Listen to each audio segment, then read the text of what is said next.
The SAICA Biz Impact Podcast is proudly brought to you by SAICA, committed to growing impactful businesses in collaboration with our SAICA accredited practitioners. Don't forget to subscribe to our podcast and visit our website for more. Ladies and gentlemen, welcome to the SAICA Biz Impact Podcast. My name is Luncendo Mtwentwe, and I am your host for today's discussion. And I must say, our topic today is emanating from what we are experiencing in terms of the shift in the global trade and the politics that are really affecting the world, and we are living through that. And I'm hoping that in the next 10 or 15 or 20 years, we're going to still be talking about what is currently happening. And they usually say, when two elephants fight, it's usually the grass that suffers. And at the end of the day, with the global trade war that is happening between the USA and the Chinese, those are our two important, by the way, global trade partners. And we are affected in terms of all of those shifts that will be happening. And therefore, it is very important that we discuss as the country, we discuss as a nation in terms of what we have to do. The economics are changing, the dynamics are changing, and we have to invest in terms of our local industries so that we're able to compete competitively, globally so. And the moment we don't do that, we're going to wake up again in the next 3, 4, 5 months. We're still back. As they usually say, it's usually the first world countries that lead, and Africa is always at the back. So we're trying to change that narrative and to really ask questions in terms of what do we have to do right now? How do we capacitate our industries?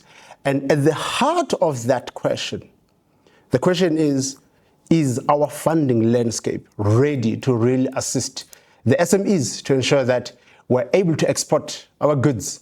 Our goods are competitive, cost-wise, and we're going to be able to really implement what we call the African Trade Continental Free Trade Area. And to answer those questions, I've got two full esteemed guests that are at the coalface of the funding landscape in South Africa. And ladies and gentlemen, please welcome Zama Khanyile. All right, welcome on board, Zama. Thank you. All right. Also, I'm joined by Ncumisa Mkunqwana. Please welcome on board, Ncumisa. Thank you. All right. Before we start, ladies and gentlemen, I would love just to share a brief bio about my esteemed guests that are going to be really taking some of the questions around the funding. Ncumisa Mkunqwana, she is a highly accomplished chartered accountant. She is also a registered auditor, so an RA. All right, fantastic. She's got extensive experience in private and public sector. She currently serves as the CEO of Chapu Chartered Accountants, the role that she has held since 2024. So she's got a strong background in quality management, having worked with the Auditor General of South Africa for nearly over a decade, rising to the position of a business unit leader. Academically, she holds Masters of Commerce in Taxation from Nelson Mandela University. She earned a BCom degree as well at NMU. Her leadership and expertise has been very instrumental in really driving strategic direction for Chapu Chartered Accountants. And I'm told that also, I think on Monday, a few days ago, you were graduating. Can you please tell us about that? Yeah, so on Monday, I was graduating on a Women Leadership Program that is funded by FACET, done with Duke CE and IWFSA, which is the International Women's Forum of South Africa. You remain a student of life, right? Yeah, fantastic. Congratulations. Ladies and gentlemen, let me also welcome our second guest, Zama Khanyile. She's no stranger in terms of the profession in the finance world as well. She is a seasoned non-executive director. She's also a finance and investment expert. She also serves on the Presidential Climate as a commissioner over there. She's also playing in the venture capital and impact investing space. Also, she is a Shazal 100 African leader for 2021 up until 2024. She is also the past president of African Women Chartered Accountants, correct? Yes. Yeah. The list is endless, ladies and gentlemen. She's also SAICA Top 35, under 35. Million Guardian, top 200 as well. I'm not going to go more into detail. The CV is about 10 pages. So I'll try just to limit over there. Zama, thank you. Welcome on board. Let me start with you, Zama, with an experience that you have in the funding and the landscape in South Africa. Can you give us a snapshot in terms of your analysis, in terms of where are we, how is the funding landscape in South Africa? The funding landscape in SA, I mean, you gave a nice intro in terms of reminding us of where we are in terms of the global shifts that are happening. And in SA, we've seen our own turbulent times from a GDP growth perspective, you know. We've been in a phase of restrictive monetary policy. So because of that, then the tools and instruments that are used to navigate those turbulent times are the, you know, the repo rates and so forth. And so what that means for SMEs in this environment is that they're subjected now to interest rates that are higher than they would have seen in the past. Correct, yeah. We have not seen, you know, this interest rate cycle peak at these levels since, you know, 2009. So it makes it quite difficult for SMEs who generally struggle to access funding to be able to now afford that funding, but the macroeconomic environment is also constrained. So if you think of that filtering down to the business, you've got constrained growth, but raising, you know, or higher costs of capital. So which puts the SMEs in quite a precarious position. And so the lens has been on the lenders and investors on how they navigate these difficult times, because we want to set these SMEs up for the time of recovery, so that they would have, you know, thrived through the difficult times and can then benefit and play their job as unsung heroes of contributing to economic growth and job creation. How do you foresee, you know, the impact that is happening, of course, at a global level? How will it impact? How do you foresee in the next 6 months or 12 months impacting now the cost of capital that we have in South Africa? Already, you are saying the cost of capital is extremely high. And the moment now, you know, your biggest two economies are really facing at each other with the way they are, how will that lead to more increase of cost of capital in South Africa? Yeah, I think with tariff wars and counter tariffs, it means the ultimate consumers or businesses in that country are in a worse off position, because the same goods that they were importing before are now that much more expensive. And it's not easy to, you know, pass on the increased costs to your customers in terms of increased pricing. So depending on how long this will last and the lag in terms of now communicating and getting buy-in to say our costs and our inputs that we import from these countries that have increased their tariffs are now that much higher. It's leaving us in a less sustainable position. And so it's quite an interesting time. In my current space, we are actually engaging because we don't want to preempt what our investees are going through, but we want them to inform us and give us the feedback on the ground in terms of what is their real lived experience or expected, call it, challenges that they're anticipating, and how do we preempt or solve for those. Ncumisa, you work also quite a lot with SMEs, and we're going through again another turbulent time. We had COVID 4 or 5 years ago. And now we are facing another crisis that is looming. How has the funding landscape really evolved from your analysis just for the past 5 years? All right. No, so I think in the past 5 years, I think we're still recovering from COVID, in the sense that the banks were not really giving they were quite strict in terms of giving funding to, especially to small businesses. And really, I think the main reason is because you'd find small businesses, the record keeping and record management is not up to scratch. Also, in terms of compliances with relevant legal, because in South Africa, our framework is quite stringent in terms of what you need to comply with. So you were finding that SMEs, even if you looked in, I think in 2024, about from COVID up until 2024, about 6.5 businesses closed down. Then those were mostly your SMEs. So what I think has been a significant shift would be the funding of purchase orders. So if you're an SME, you got a purchase order. You can now, there are people that are funding those. They will just fund you on the purchase order. As much as that alleviates the pressure of delivering for that specific project, it's a short term. It doesn't assist you as an SME in terms of now the long-term growth. It also doesn't assist as well in terms of now the operational costs. And the cost of debt are also linking to what Zama was saying. So as an SME, your access to credit, already you're at a back foot. And also the interest rates are high, but because you're an SME as well, the amount of interest that you are paying is actually it negatively then impacts then your cash flow and how you manage then your cash flow as well.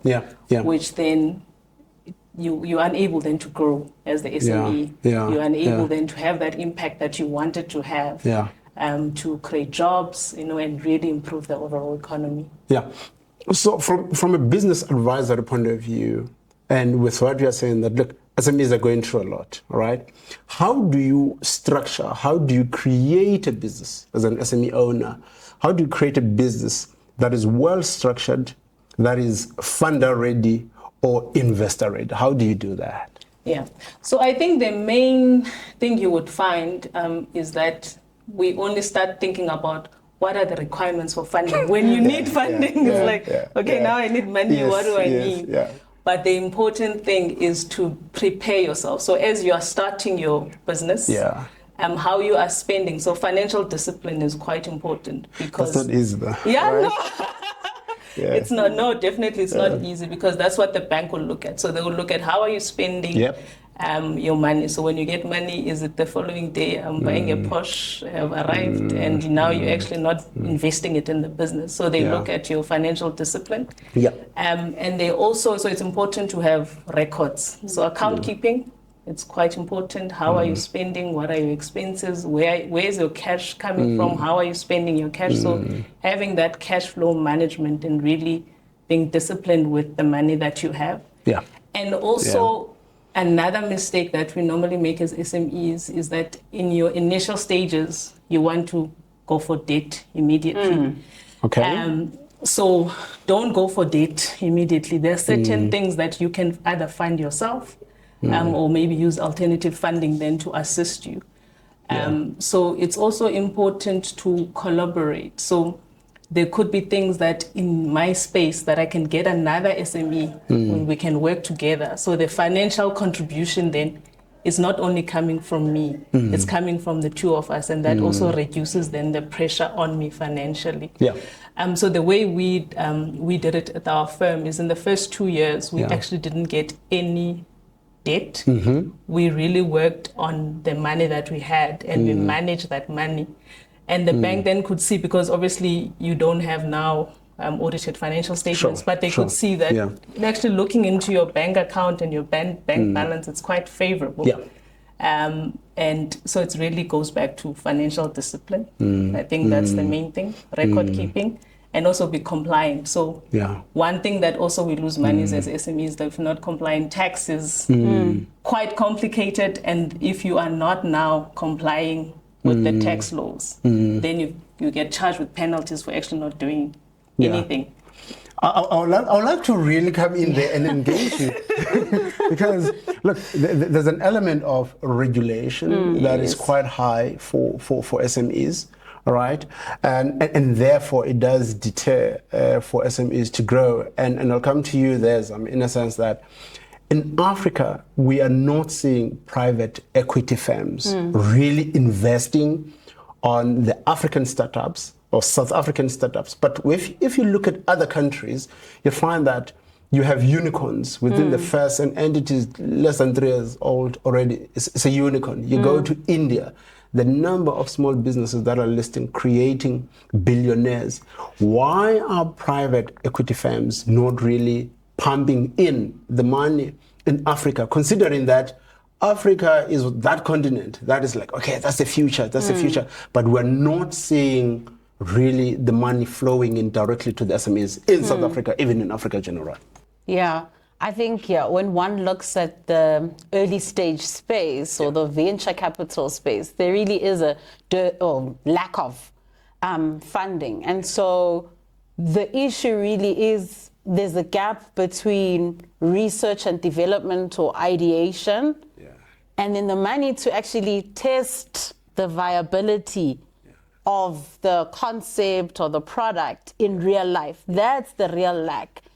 And that gets you to revenue generation and scaling up, right? Yeah. So the entities, as she said, they want a trading history. Or financiers rather. Yes. Most of them would want to see a trading history. So that implies that we are investing when the business is more advanced and down the line. But we miss out on the opportunity to commercialize these bright ideas and great concepts that are coming out of South Africa and package them and give them risk capital or patient capital at that point in time, because knowing kind of which instrument is appropriate when is also important. So if you look at how VC funds would want to invest, we've seen over time that there is an appetite to invest in SA businesses, but they're taking a Pan-African view, right? Okay. They don't want to limit their exposure to one geographic location and opportunities there. So they're looking at Africa as a continent. So that means that South Africans were competing with our counterparts in Nigeria and Kenya and Rwanda for the same capital coming from abroad. So really the best opportunity will win. And how they come in, most of them, they're not happy to come in at Series A fundraise or Series B, but not really at that seed stage where you are building the minimum viable product. And you don't know whether there'll be a customer for it. So typically they come in at a point where you must be able to demonstrate that they're willing people to pay for the service or product offering that you're giving. And so there's various ways to close that gap. There's the famous, reference to family, friends, and fools. Nice. So if you think about our history, our family members and our friends don't necessarily have comparable balance sheets to those of people in the global north who would have had intergenerational wealth passed down, and therefore they have a balance sheet that they can decide, where do I want my exposure? And then they'll allocate a little bit to venture capital and become angel investors in that space. So we don't have enough angel investors. And so what can government do? How do you stimulate that particular segment? Because you can't deal with the pipeline later on if you haven't invested at the beginning. If you're not empowering or supporting enough businesses early on, you won't have those businesses later on to fund with a 3 or 5 year track record and background. So it's really about closing the funding gap in this early stage space that is inherently more risky, but comes with higher risk-adjusted returns, right?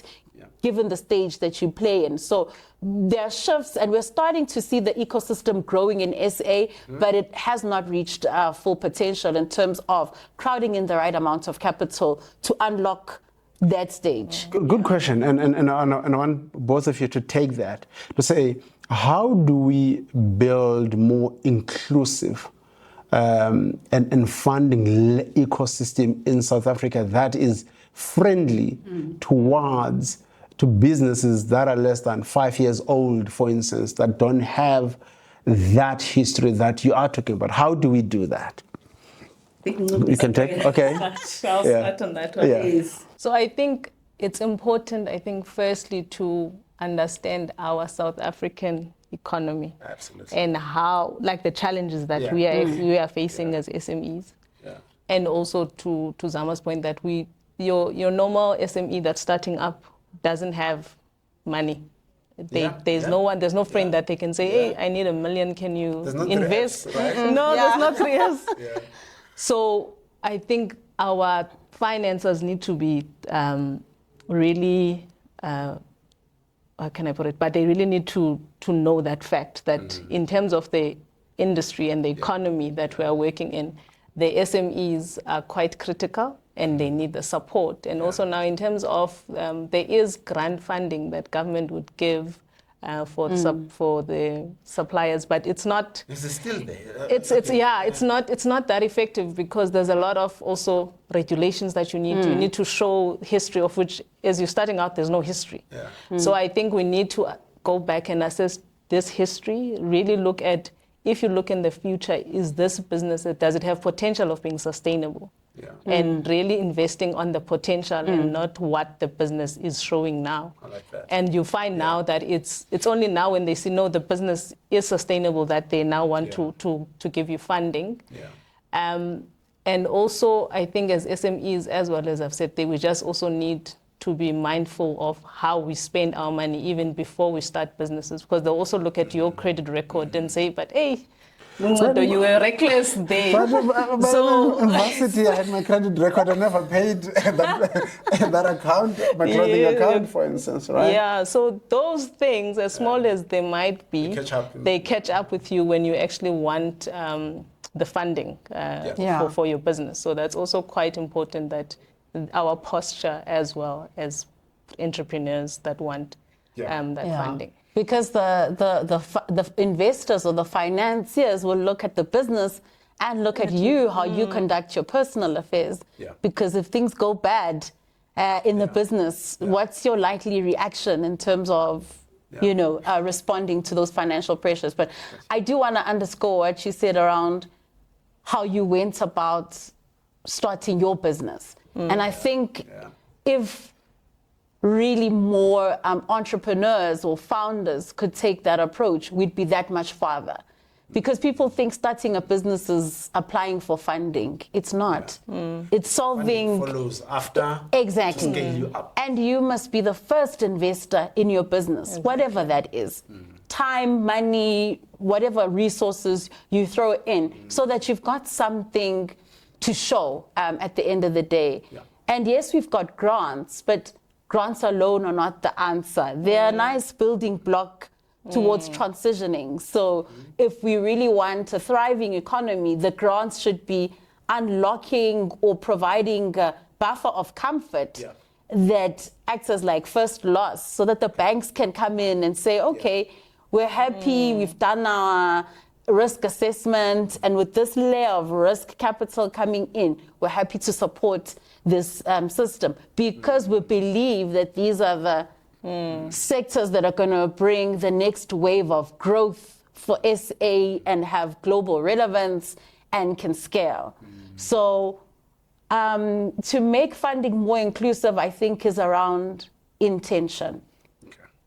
Intention from the top in terms of the structures that exists, be it banks, DFIs, fund managers, asset managers, but the intention must be at the top to say, we live in South Africa. We've got the NDP, and we know of what the priority sectors are. What are we doing to make sure that we're participating in those sectors? What are we doing to improve SA's compatibility or competitiveness rather, globally? And then what industries should we be targeting, and what kind of capital should we be deploying for the time being, and how do we see that evolving, and which partners can we use to partner up and leverage? You've got various pockets of excellence that exist within the government ecosystem, within the private sector as well. But how do we leverage off and get the best of both worlds, not forgetting the people? Because for the beneficiaries to look like the South African demographics, the decision makers need to look like that, because then they'll see a problem to say, this venture capital space, it's exciting, but the world over, it's white male dominated. So that problem is exacerbated in the SA context. So the people that are making the decisions must see that that is not right, and it's also not sustainable. And we know that with diversity comes better returns and so forth. So the intention from the people who allocate and invest. Zama, just to follow up on what you've just said, and you've sat on the other side, as the funder or as the investor, what are the key insights that you can share in terms of what do investors or funders look for when they receive that document, on that particular document, so that the SME owner is able to say, okay, when I put my application or my document, then I am already aware what the investor is going to ask, is going to be looking for in terms of my document. What are some of the key principles that you can share that usually the funders or the investors look at? Sure. I think it's clarity around what problem are you solving with your goods and services.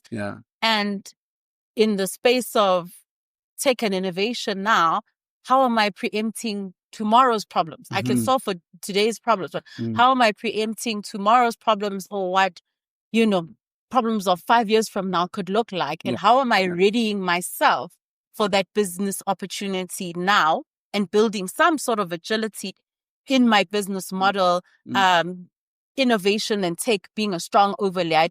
I know we want to, when we talk about SMEs, we don't want to focus too much on tech and innovation, but there's some exciting things. And even these scalable businesses start off as SMEs. Big businesses start off as small business at some point in time. So it's around clarity. What problem are you solving now? And are people willing to pay for it?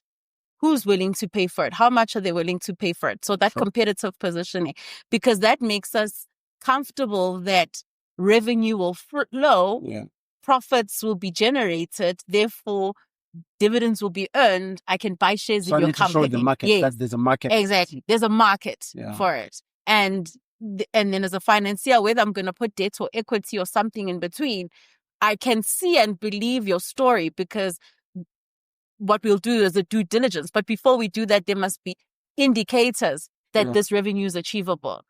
So something that demonstrates how you will address, the market and generate that that revenue.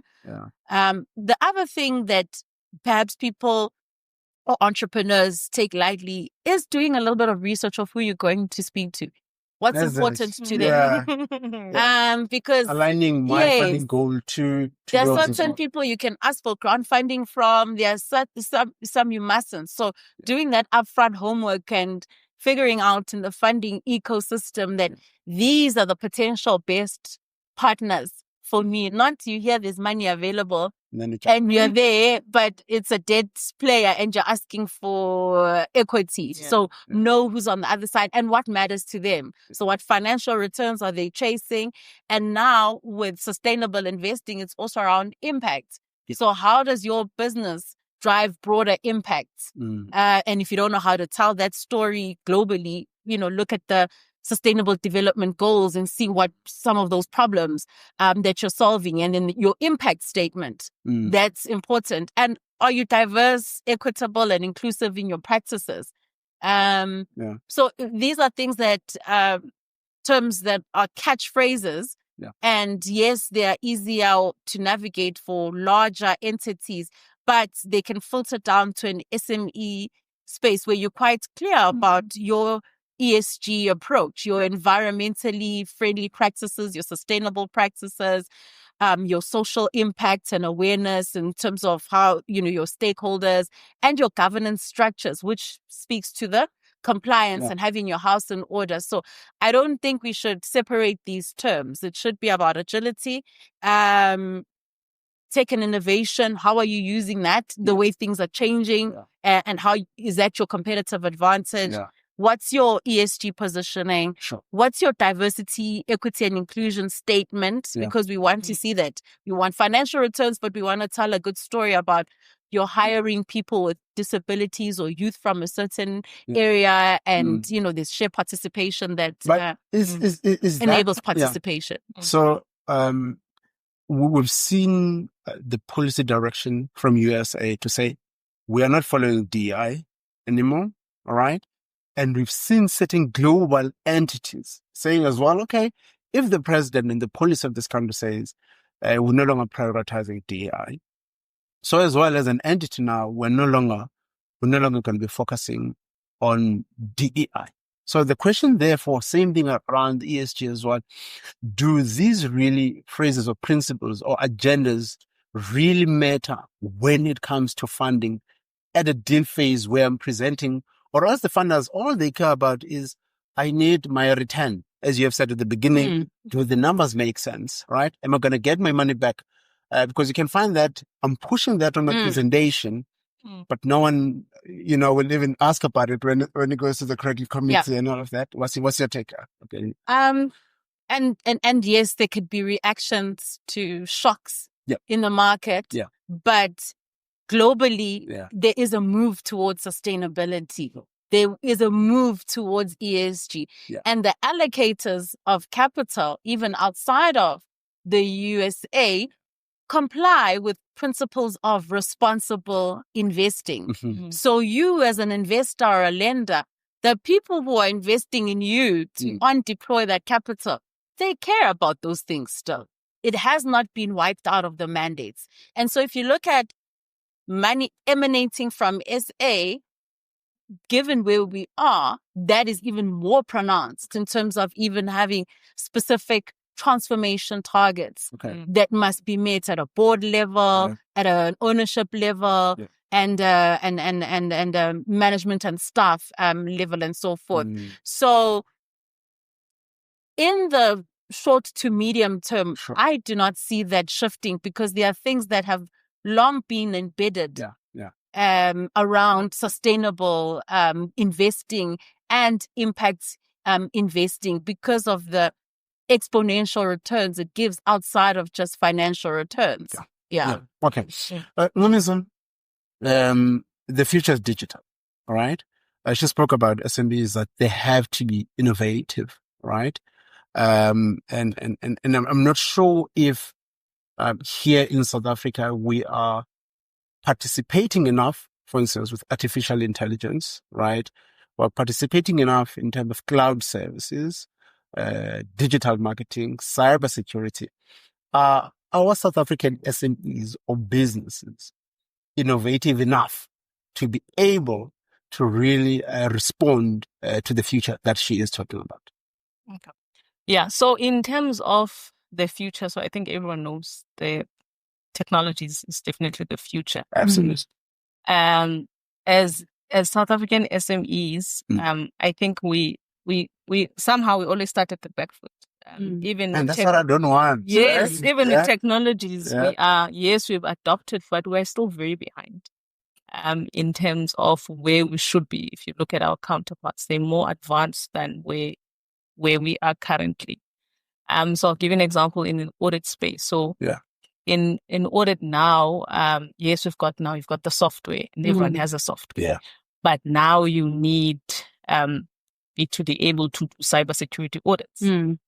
And if you are now, as an audit firm, looking for cybersecurity auditors in South Africa, the skill set is there. So in South Africa, we've got a challenge with the skills gap, or the skill set that we need, because now even the environment that we're auditing is changing. So I like that. Whoever that is watching, cybersecurity audit firms are looking for you. Fantastic. And then you'd also find with the tools that we are using, we are getting them. We're not exporting everything. We are importing. So we are consumers of everything. So we are importing cybersecurity tools. You have to get someone. There isn't one that's being developed here in South Africa. So that's why we are not, yes, we are very innovative, but I think because of the stringent financing and maybe then the growth is impacted of SMEs, that they can't move then in that IT space and really develop in that space. And I mean, even if you look at data analytics, that's such a big thing. And it's only now that South Africa is gaining traction on that. But that was something that was in abroad, was done a couple of years ago. So we also as SMEs need to have that forward looking to say, yes, I'm solving your solution now, but in the future, the market is changing. How is it going to change? And in also looking at international markets, how then not also limiting yourself to say, I'm only going to sell if I'm selling something in South Africa. But if I want to enter into international markets, how do I enter? What competitive advantage then do I bring to those international markets? I know now it's a bit tough with the with the way the economy and the international trade wars that are happening, but you also need not to live in isolation and just think of South Africa, but there's a bit broader market which is also international markets.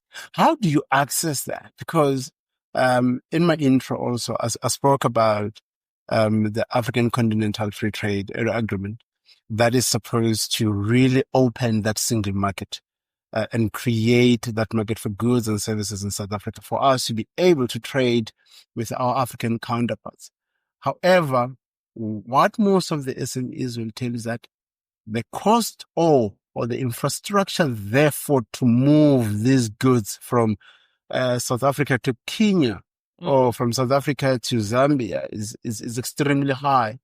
The laws as well that now you have to comply with are completely different. So you have to comply with South African laws and go to Kenyan laws. That takes time and capital to invest.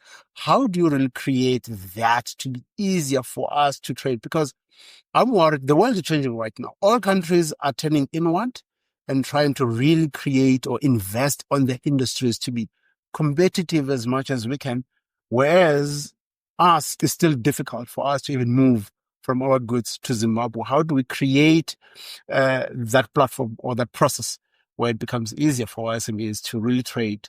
And not only big businesses, but even SMEs. I mean, if you're digital, ship your goods to Botswana without any stumbling blocks. Okay.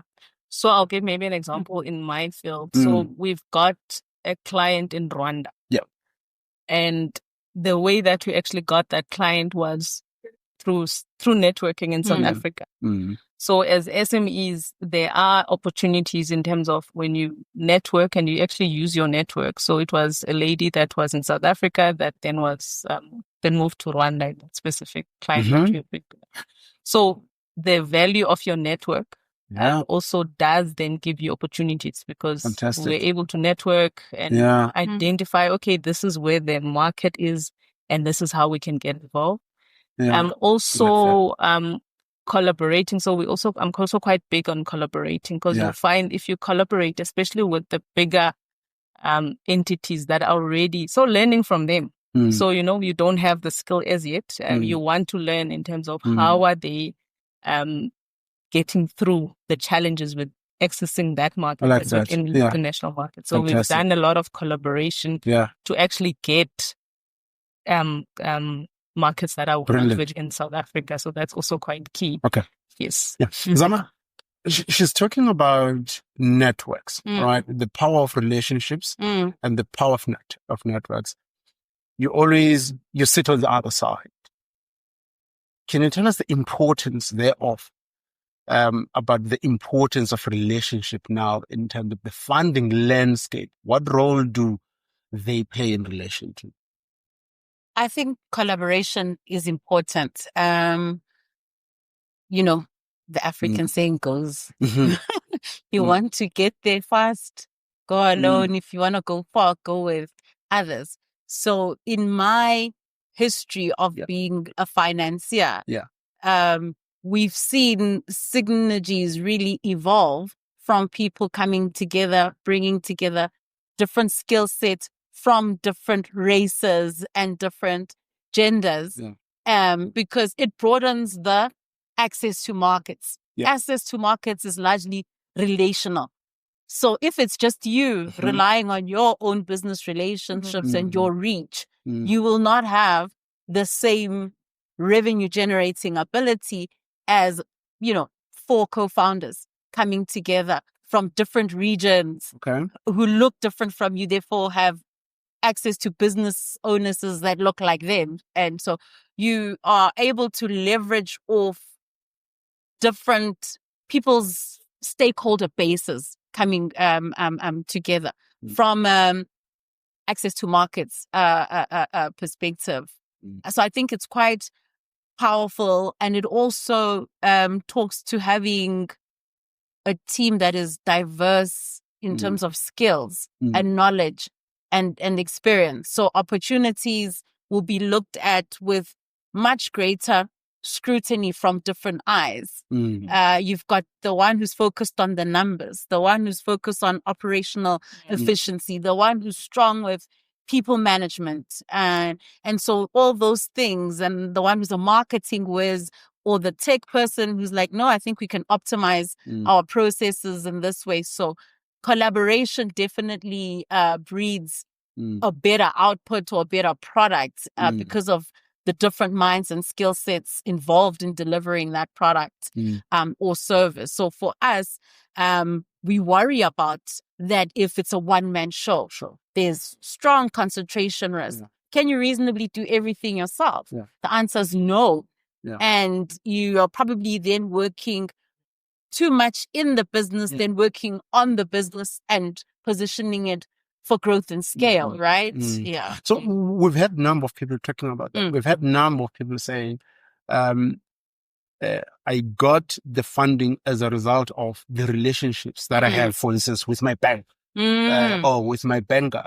And we've seen a number of people, of course, being funded a number of times. And they're going to be clear to say, look, one of the things that has helped me is I've built a solid relationship with my financier.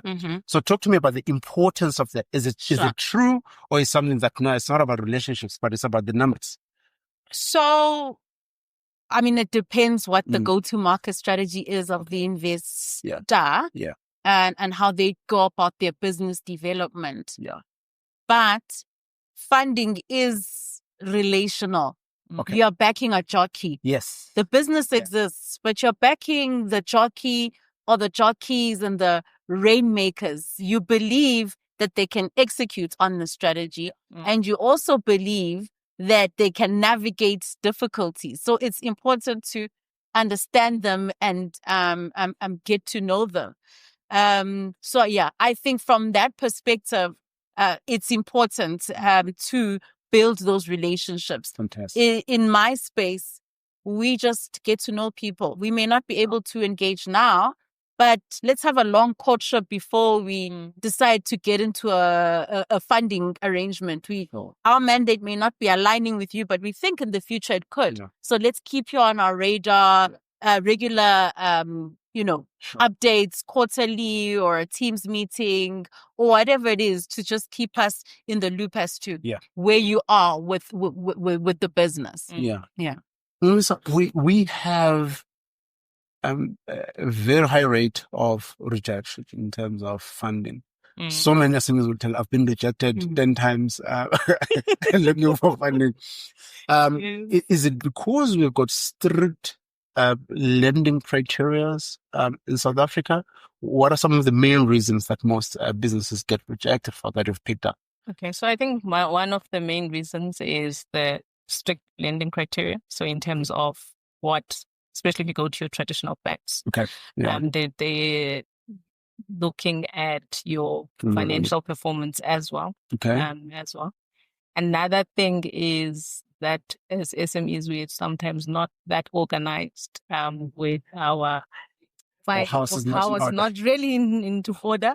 It's only maybe now the month that I want to have that finance that I start setting up, I start preparing books, I start doing cash flow forecasting, I start budgeting. It's things that I haven't done previously. And also as SMEs, we tend to want to do everything ourselves. So I might not be an accountant, but I think I can do accounting. But also it goes back to the fact that at starting phase, I might not have money to get the services of an accountant or someone that can advise me. Yeah. So and also our main focus should not be, I want funding. Our main focus should be, I want to make an impact. Yeah. And this is how I want to make an impact. And am I willing to also invest in myself and put in money and change my lifestyle? So there's also a change in the lifestyle. You can't That's live. not easy. Yeah. Yes, you can't live now as you were before. Absolutely. Yeah. So there's a lot of personal sacrifices that you have to make financially in order to also sustain the business. Okay.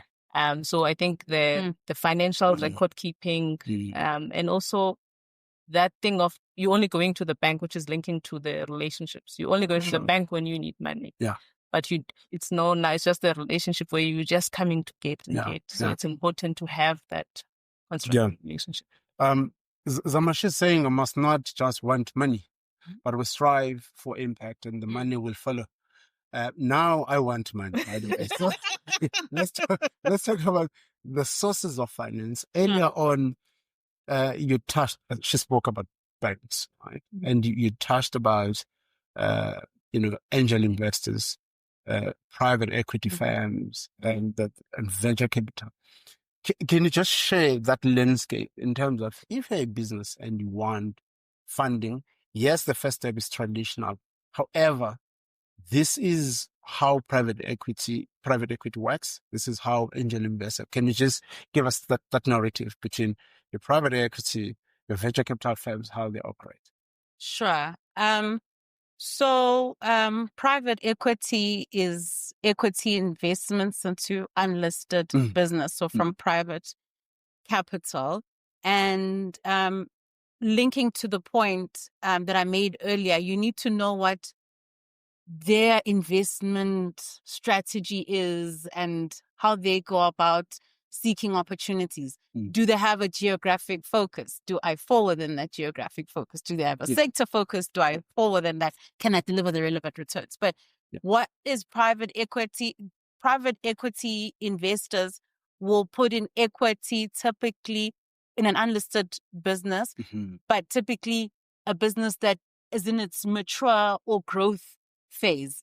There's a stability of income and profits and a dividend history, and they are investing for those dividend returns and for the equity growth in the long term. They're looking to exit at some point in time, not a lifetime investors, but they are part of the value creation. So you cannot only say, I want your money, you also bring on board their expertise and value add, because they'll typically then want a board seat in your company to drive the strategic 100%. direction and help management or guide management in unlocking this potential that they saw when they first invested. Whereas venture capital is playing early stage. There's likely no profit history, but there's potentially revenue, not a long history of revenue, maybe a couple of months, maybe a few years. But what's characteristic about that revenue, it's high growth. There's big leaps and bounds from month to month. That's an indication of the ability to grow and scale.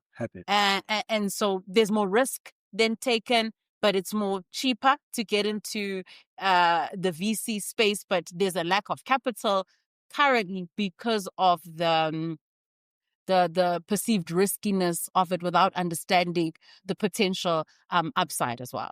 That's well explained, because VC, they can take the risk at a seed level, as you spoke about.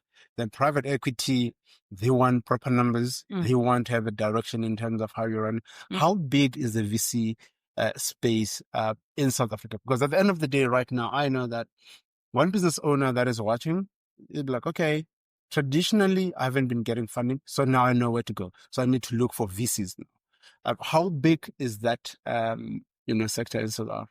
It's not big enough, given the need. If I think back to the SAICA numbers, so the South African Venture Capital Association, a lot of noise was made when we peaked at early stage investments, topping 1 billion because it was the first time that had been experienced in, the less than 10 years that VC has been, the VC ecosystem has been alive in South Africa. Where you compare that to private equity, where in certain years private equity flows are 21 billion or even higher. And we saw the height of VC investments happening around COVID and the height of it, because we had to learn to function remotely and so forth. So there was a lot of opportunity. Valuations were high. Money was flowing because of the perceived the opportunity.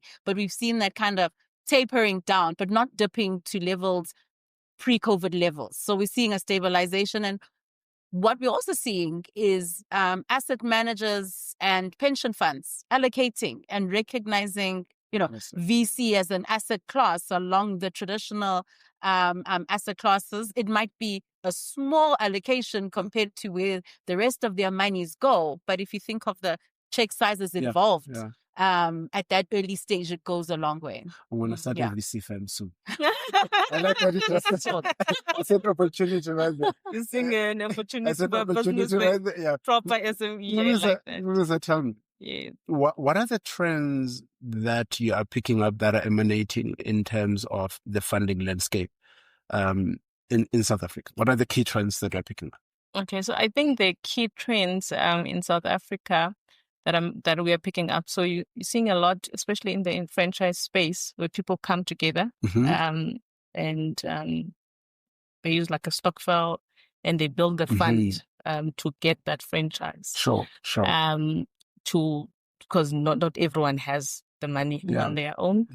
So you're seeing a lot of that, of people coming together. You're also seeing a lot of in the ESD space that people would get funds from an ESD. That's enterprise and supplier development. Enterprise and supplier development. Yeah. So you see a lot of in that space in terms of getting developed or even getting finance to support some of your activities as an SME. But also that it's important to have a relationship with the ESD person that's going to give you that funding or that support that you might need.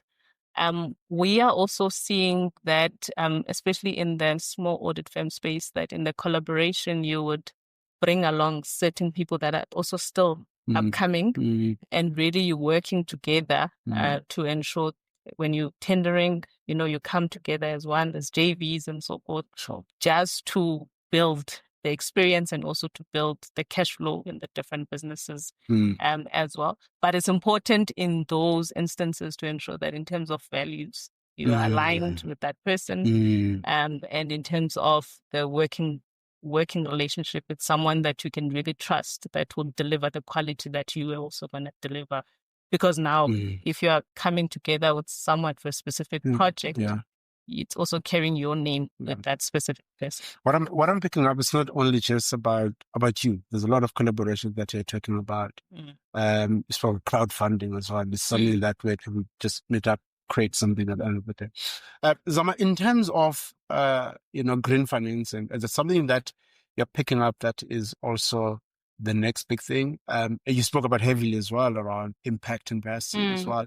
Where are we in relation to that green financing? So when I said you need to look at what the investor's looking for, we know and have read about the billions that have flowed to finance this just transition. So that's where capital is going. So how do you position yourself, even at an SME level, around sustainable practices, or participating in the circular economy, or in a business that is involved in, carbon emission mitigating activities? I think it's important to position yourself for that next wave of opportunity, because certainly the capital in the market is seeking those opportunities, right?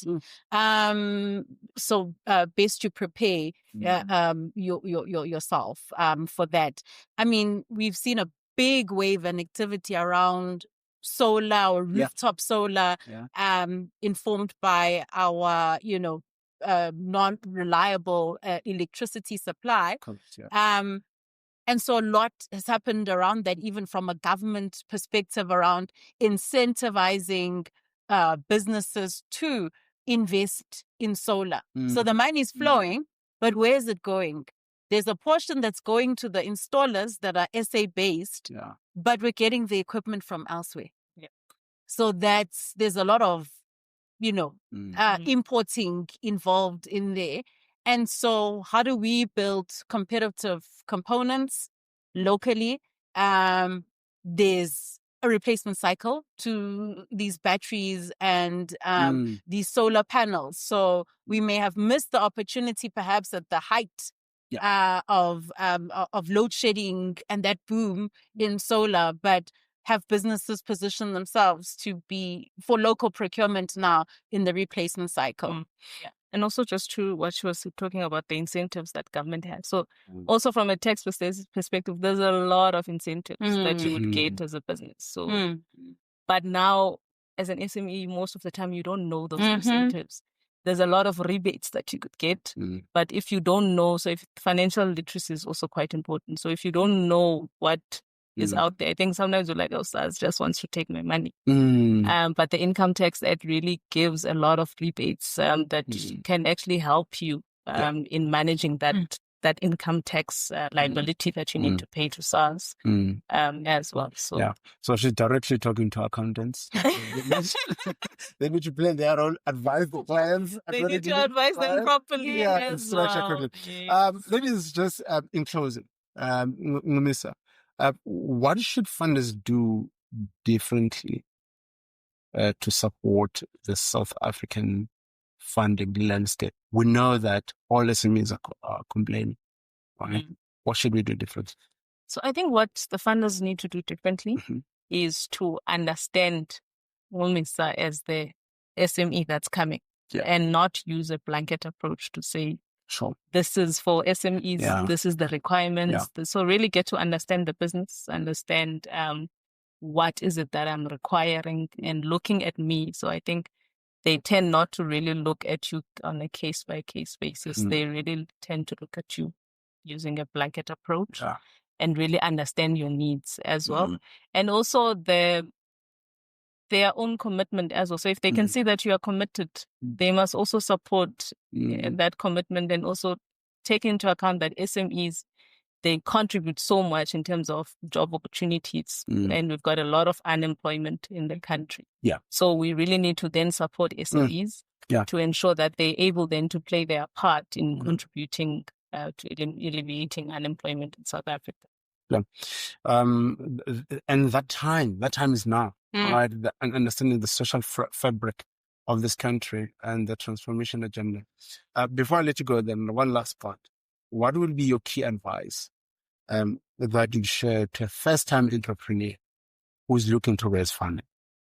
Okay, so the first advice I would say, as you are starting, start as if you are already looking for funding in terms of ensuring that your finances are in order, your house is in order, your accounting records, and ensuring that you are compliant with relevant legislations that are applicable to you and the business that you want to open. So that's quite important. And do not make debt your first point of funding. So to say, I'm going to get debt. There's a school of thought that you use other people's money to grow your business. No, there is. But also what happens, that's also valid. But remember now, when you are paying it back, the interest that you've lost. And there's certain things that obviously, when it's now a capital, you're growing and you need huge amounts that you personally do not have, then you would need that funding. But I think you just need to be strategic with the monies that you are requesting. What are you going to use? So be clear. So be really clear. I need money from Lu. What do I need that money for? And have clear forecasts and financial records that you're able to submit to them. Fantastic. Zama, you deal with entrepreneurs on a day-to-day basis. Your key advice for them when looking for funding? So, one, be clear. What kind of an entrepreneur are you? Some people are entrepreneurs by default, some by design. And sometimes I think it helps to know where you fall. Know your niche. In that spectrum. But be quite clear about okay, what problem are you solving? Okay. And Okay. and who's willing to pay for that? And what problems are you preempting? I'm going to keep on underscoring this. And so how does that speak to agility and tech and innovation in your business? We must be future focused. Yeah. Right? Okay. Be the first investor in your business. Yeah. When you present or do that pitch deck, you must demonstrate that this is the milestones I've been able to achieve. Sure. And with your capital, I think we can go that much farther.